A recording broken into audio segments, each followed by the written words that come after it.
আসসালামু আলাইকুম। আশা করি আপনারা সবাই ভালো আছেন। পৃথিবীতে আপনি, আমি, আমরা যদি সবাই একজন ভালো মানুষ হই, তাহলে এই পৃথিবী সুন্দর হবে। এই পৃথিবীকে সুন্দর করার জন্য আপনাকে সুন্দর হতে হবে প্রথমে। আপনি ভালো মানুষ কিনা এটা নিজেকে প্রশ্ন করেন। আপনাকে আগে ভালো হতে হবে।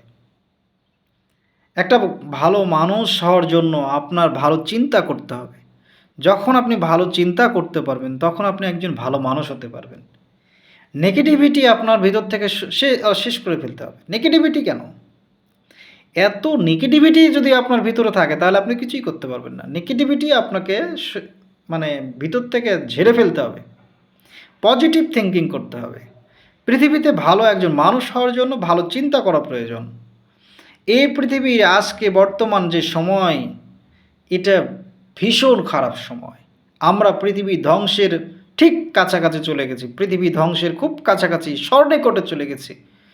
আপনার এই যে ফোরাত নদীর পানি শুকিয়ে যাচ্ছে, মরুভূমি সবুজ শ্যামল হয়ে উঠছে। যে মরুভূমিতে কখনো বৃষ্টি হয় না, সেই মরুভূমিতে বৃষ্টি হচ্ছে, মরুভূমি সবুজ শ্যামল হয়ে যাচ্ছে। মধ্যপ্রাচ্যে যুদ্ধের পর যুদ্ধর ঘটনা ঘটছে। এগুলো কিসের ইঙ্গিত দিচ্ছে আপনার? যারা আমরা মুসলিম তারা প্রত্যেকেই জানি যে এগুলো সবই কিয়ামতের আলামত। রসুল সাল্লাল্লাহু আলাইহি ওয়াসাল্লাম ভবিষ্যৎবাণী যেগুলো করে গেছেন, এই সমস্ত ভবিষ্যৎবাণীর প্রতিফলন প্রায় ঘটে গেছে। আমরা ঠিক পৃথিবী ধ্বংসের দ্বার প্রান্তে এসেছি। হ্যাঁ, হয়তোবা আমাদের প্রজন্ম, আমরা যেই সময় আছি, আমাদের জেনারেশনে হয়তোবা কিয়ামত সংঘটিত না হলেও আমাদের থার্ড জেনারেশনে কিয়ামত ঘটতে পারে। কিয়ামতের জ্ঞান কাউকে দেওয়া হয়নি। রসুল সাল্লাল্লাহু আলাইহি সাল্লামকে দেওয়া হয়নি, আমাকেও দেওয়া হয়নি, কাউকে দেওয়া হয়নি। আমরা জাস্ট ধারণা করতে পারি। কারণ রসুল সাল্লাল্লাহু আলাইহি সাল্লামের যত ভবিষ্যৎবাণী, প্রায় আপনার বলতে পারেন 95% বেশি আপনার হলো সব সংগঠিত হয়ে গেছে। হ্যাঁ, সব সংগঠিত হয়ে গেছে। তবুও আপনার জ্ঞান ফিরছে না। এখনও আপনি নামাজ থেকে গাফেল, এখনও আপনি সিগারেট খাচ্ছেন, এখনও আপনি ধূমপান করছেন, এখনও আপনি উগ্র মেজাজি, এখনও আপনি মুখ খারাপ করে গালিগালাজ করেন মানুষকে, এখনও মানুষকে অসম্মান করে চলাফেরা করেন, দাম্ভিকতা দিয়ে চলাফেরা করেন। আপনার আমার এই বয়সটা রক্ত গরম, এই বয়সটা রক্ত গরম, এটা ঠিক আছে। কিন্তু মনে রাখতে হবে, আমাদের এই রক্ত একদিন ঠান্ডা হবে, শীতল হবে, বৃদ্ধ হব। গায়ের সমস্ত শক্তি একদিন শেষ হয়ে যাবে। একদিন পঙ্গত্ব বরণ করতে পারি, অথবা বার্ধক্যে বিছনাগত হতে পারি। এই সমস্ত কিছু আমাদের দ্বারা ঘটতে পারে, আমাদের জীবনে ঘটতে পারে। তা এই যে সামান্য কিছু সময় আপনি আল্লাহকে ভুলে যে শয়তানের পদাঙ্ক অনুসরণ করেছেন। সফল আপনি শয়তানকে করেছেন। আপনি সফল শয়তানকে করেছেন, আপনি সফল হতে পারেননি। আপনি আমি দুনিয়াতে যতক্ষণ পর্যন্ত আছি, ততক্ষণ পর্যন্ত আমরা শয়তানের সাথে যুদ্ধের মধ্যে আছি। হয় শয়তান জিতবে, নাহলে আপনি জিতবেন। আপনি শয়তানের সাথে যুদ্ধ করছেন, কিন্তু আপনি বুঝতে পারছেন না। আপনাকে শয়তান যুদ্ধে হারিয়ে দিয়েছে। আপনি যখন একটা সিগারেটে টান দিয়েছেন, তখন আপনাকে শয়তান যুদ্ধে হারিয়ে দিয়েছে। না হলে সিগারেটে কেন টান দিবেন? যে সিগারেটের প্যাকেটে লেখা আছে ধূমপান করা স্বাস্থ্যের জন্য ক্ষতিকর, ফুসফুসে ক্যান্সার, ইত্যাদি ইত্যাদি, সামথিং, তবুও আপনি সেইগুলো দেখেই ওই সিগারেটই আপনি খাচ্ছেন। আমার আফসোস লাগছে যুবক ভাই আপনার জন্য। আপনার দ্বারা অনেক কিছু করা সম্ভব, এই জাতির অনেক কিছু করা সম্ভব আপনার দ্বারা। আপনি ভালো পড়াশোনা করে, ভালো কিছু করে, ভালো চারিত্রিক গুণাবলী অর্জন করে বাবা মার মাথা উঁচু করতে পারেন। আপনি কেন সিগারেটের নেশায় পড়ে গেছেন? আপনি কেন মেয়ের নেশাতে পড়ে গেছেন? আপনি কেন এইসবের মধ্যে পড়ে গেলেন? দুনিয়ার এই চাকচিক্য আপনাকে আঁকড়ে ধরেছে, আপনাকে পথভ্রষ্ট করার জন্য, আপনাকে জাহান্নামে নিয়ে যাওয়ার জন্য। আপনি কখন মারা যাবেন আপনি নিজেই জানেন না, আমি নিজে জানি না আমরা কখন মারা যাব। তাহলে এই দুনিয়াতে আপনার আমার এত দাম্ভিকতা, এত শয়তানির পথ অনুসরণ করার কী প্রয়োজন? আপনি বুঝতে পারছেন না আপনি খারাপ পথে আছেন? আপনি নিজের কাছে প্রশ্ন করেন তো। আপনি আপনি এই যে এলাকাতে আপনি যখন যাবেন, তখন দেখা যাবে বড় মানুষের সামনে আপনি সিগারেট টানেন। এইসব কি? এসব কি? আমি যখন গ্রামে যাই তখন দেখা যায়, এগুলো দেখতে পাই। আমারই ছোট ভাইয়েরা অনেক আছে। কিভাবে সম্ভব? আজকে দেশের এই যুব সমাজ ধ্বংস হয়ে যাচ্ছে। এই যুব সমাজকে ধ্বংস করার জন্য বিধর্মীরা চক্রান্ত তৈরি করেছে। আপনি যুবক বয়সে আপনার এক শক্তি সামর্থ্য রয়েছে। আপনি ভালো মেধাবী, আপনি ভালো পড়াশোনা করবেন, চারিত্রিক গঠন করবেন। আপনি এই বক কাটিং চুল কেটে সিগারেট বিড়ি খেয়ে আপনি হুট্টান্টি ফুট্টান্টি 420 মোটরসাইকেল পাইলে আপনি 80 বেগে 100 বেগে আপনি হলো স্পিড তুলে দৌড় মারবেন, হ্যাঁ? অ্যাক্সিডেন্ট হয়ে তারপরে মারা যাবেন। তবে মারা না গেলেও আপনি তো হলো বড় ধরনের ভুক্তভোগী হবেন। কেন এইসব আপনার মাথার মধ্যে কেন এগুলো আসে? আপনি কেন এইসবের মধ্যে আছেন? আপনি নামাজ পড়েন, আ ভালোভাবে চলাফেরা করেন। দেখেন সবাই আপনাকে সম্মান করবে, সবাই আপনাকে স্নেহ করবে, ভালোবাসবে। আপনার সুন্দর একটা জীবন হবে। আল্লাহর ইবাদত করলে আপনি দুনিয়াতে যেমন শান্তি পাবেন, আখিরাতেও শান্তি পাবেন। দুনিয়ার জীবন কিছু না। দুনিয়ার জীবন কিচ্ছু না। আপনি দুনিয়ার মোহে পড়ে মানুষের সাথে খারাপ ব্যবহার করছেন, অন্যায় করছেন, দুর্নীতি করছেন, যা ইচ্ছা তাই করছেন। কেন? কি হবে এগুলো দিয়ে? কিছুই হবে না। আপনার আমার বলতে কিচ্ছু নেই। নিঃশ্বাস শেষ, দুনিয়ার সবাই আপনাকে ভুলে যাবে।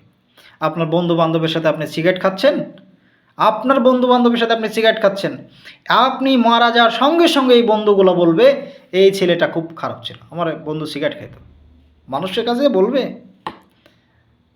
কেউ যদি বলে যে, "এই ছেলেটা খুব ভালো ছিল।" তখন ও বলবে, হ্যাঁ, ভালো ছিল। ও আমাদের সাথে বসে থেকে সিগারেট খাইত।"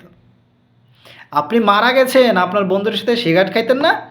তাহলে তো ভালো বলার কথা। আপনার সাথে যারা বসে থেকে সিগারেট খেয়েছে, আপনি মারা যাওয়ার সঙ্গে, সঙ্গে কোনো মানুষ যদি ওই বন্ধুদের সামনে ভালো করে, আপনাকে ভালো বলে, তাহলে ওই বন্ধু বলবে, "হ্যাঁ, হ্যাঁ, কেমন ভালো ছিল। ও আমাদের সাথে বসে থেকে সিগারেট খাইত।" হুম? এই তো বন্ধু আপনার সঙ্গী। খারাপ কাজের সঙ্গী। মনে রাখবেন যে সিগারেট খাচ্ছে আপনার সাথে আপনার বন্ধু। আপনাকে ভালো বোঝে না।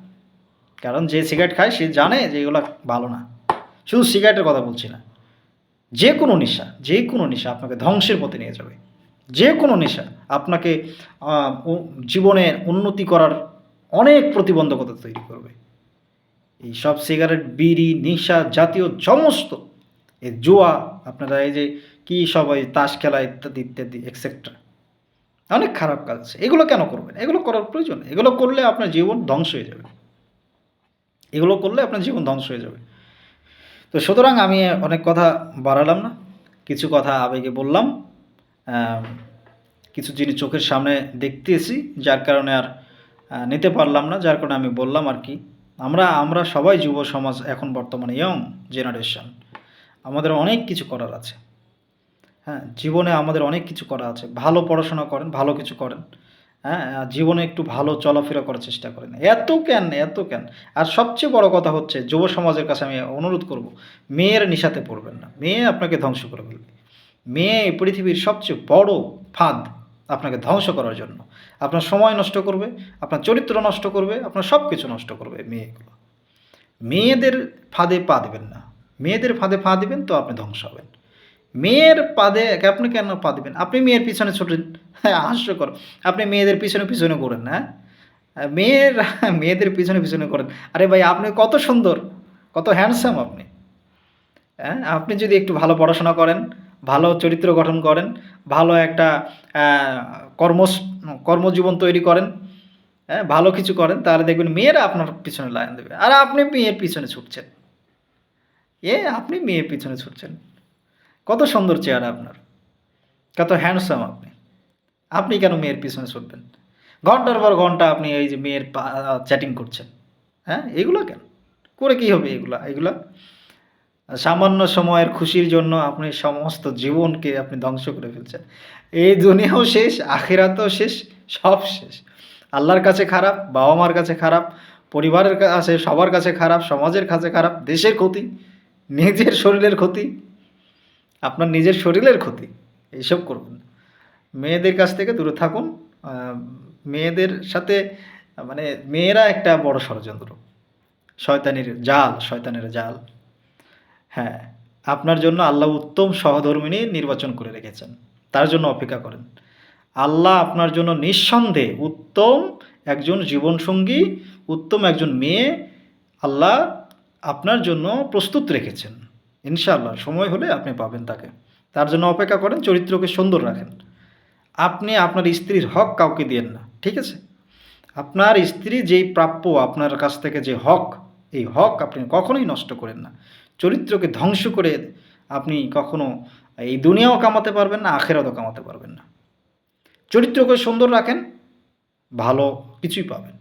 আপনি যদি ভালো না হয়ে শয়তানের দিকে যান, বারবার এই যে মেয়েদের ফাঁদে পা দিবেন এবং মেয়েদের সাথে আপনি চলাফেরা করবেন, নিজের চরিত্র নষ্ট করবেন, দেখবেন আল্লাহ আপনার কপালে ভালো মেয়ে রেখেছিল বিয়ের জন্য, বউ হিসেবে ভালো একটা মেয়ে রেখেছিল আপনার কপালে, তকদিরে। আপনি বারবার শয়তানের পথে যাচ্ছেন, বারবার আপনি মেয়েদের সাথে এইসব করছেন। এতে করে দেখা যাবে আল্লাহ হয়তোবা রাগান্বিত হয়ে আপনার ভালো স্ত্রীকে কেটে দিয়ে আপনার তকদিরকে কেটে দিয়ে খারাপ একটা মেয়েকে আপনার তকদিরে বসায় দেবে।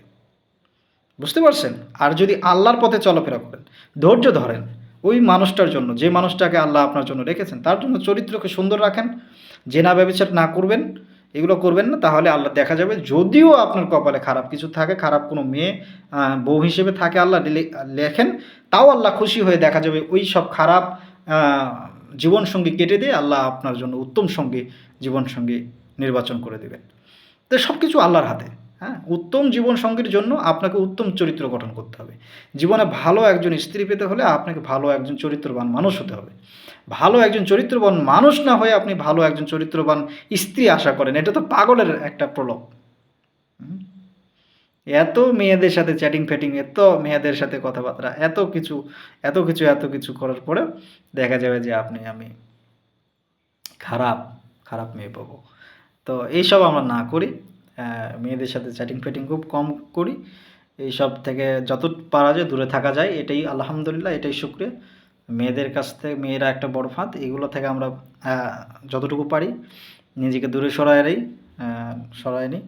আল্লাহ আমাদেরকে বুঝদান করুন, নিজের চরিত্রকে সুন্দর করি, নামাজ পড়ি অন্তত 5 ওয়াক্ত সালাত, কিছু না পড়লেও অন্তত 5 ওয়াক্ত সালাতের ফরজটা আদায় করি, আস্তে আস্তে ইবাদতের প্রশস্ততা বৃদ্ধি করি। এইভাবে আমরা নিজের জীবনকে সুন্দর করি, এতে করে আমাদের পরিবার খুশি হবে, আমাদের জীবন সুন্দর হবে, সমাজ উপকৃত হবে, দেশ উপকৃত হবে, সব কিছুতেই লাভবান হবেন। আখেরাতে আপনার জন্য খুব সুন্দর ব্যবস্থা রয়েছে।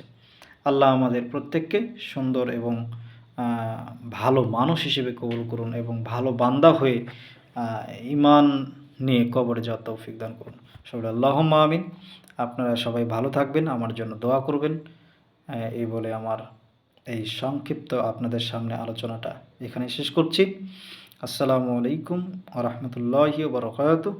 সুবহানাকাল্লাহুম্মা ওয়া বিহামদিকা আশহাদু আল্লা ইলাহা ইল্লা আনতা আস্তাগফিরুকা ওয়া আতুবু ইলাইক।